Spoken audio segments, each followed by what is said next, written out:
Hello guys, আসসালামু আলাইকুম। আপনারা সবাই কেমন আছেন? আশা করি সবাই ভালো আছেন। চলে আসলাম আজকে একটা লং ভিডিও নিয়ে। আজকের লং ভিডিওর বিষয় হচ্ছে কবিতা আবৃত্তি। আজকে কবিতা আবৃত্তি করব। কবিতার নাম হচ্ছে বীরপুরুষ। লিখেছেন রবীন্দ্রনাথ ঠাকুর। মনে করো যেন বিদেশ ঘুরে, মাকে নিয়ে যাচ্ছি অনেক দূরে। তুমি যাচ্ছ পালকিতে মা চড়ে, দরজা দুটো একটু ফাঁক করে। আমি যাচ্ছি রাঙা ঘোড়ার পরে, টকবগিয়ে তোমার পাশে পাশে। রাস্তা থেকে ঘোড়ার খুঁড়ে খুঁড়ে রাঙা ধুলোয় মেঘ উড়িয়ে আসে।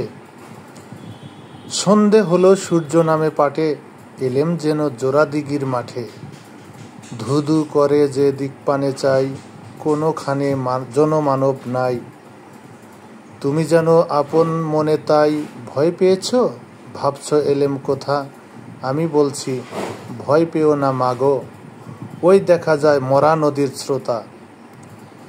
চোরকাঠাতে মাঠ রয়েছে ঢেকে, মাঝখানেতে পথ গিয়েছে বেঁকে। গরু বাছুর নেই কোনোখানে, সন্ধ্যা হতেই গেছে গায়ের পানে। আমরা কোথায় যাচ্ছি কে তা জানে, অন্ধকারে দেখা যায় না ভালো।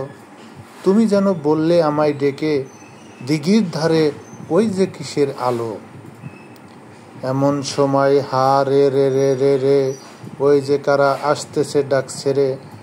তুমি ভয়ে পালকিতে এক কোণে, ঠাকুর দেবতা স্মরণ করছো মনে। বেয়ারাগুলো পাশের কাটা বনে, পালকি ছেড়ে কাঁপছে থর থর। আমি যেন তোমায় বলছি ডেকে, আমি আসি, ভয় কেন মা করো। হাতে লাঠি, মাথায় ঝাঁকড়া চুল, কানে তাদের গোজা জবার ফুল। আমি বলি দাঁড়া খবরদার, এক পা আগে আসিস যদি আর। এই চেয়ে দেখ আমার তলোয়ার, টুকরো করে দেব তোদের সেরে। শুনে তারা লম্ফ দিয়ে ওঠে, চেঁচিয়ে উঠল হারে হারে রে রে রে।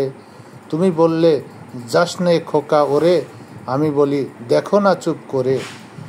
ছুটিয়ে ঘোরা এলেম তাদের মাঝে, ঢাল তলোয়ার ঝনঝনিয়ে বাজে। কি ভয়ানক লড়াই হলো মাঝে, শুনে তোমার গায়ে দেবে কাটা।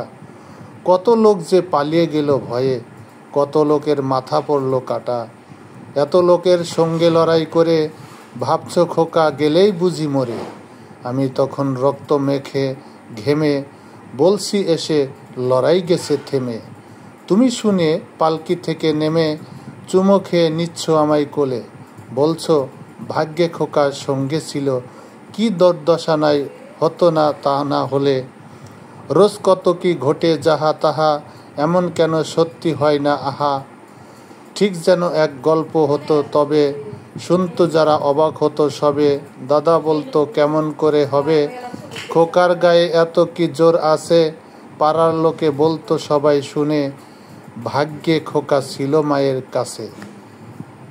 প্রিয় গাইস, আমার এই ভিডিওটি যদি আপনাদের কাছে ভালো লেগে থাকে অবশ্যই লাইক কমেন্ট শেয়ার করে ভালোবাসা দিয়ে পাশে থাকবেন। ধন্যবাদ সবাইকে।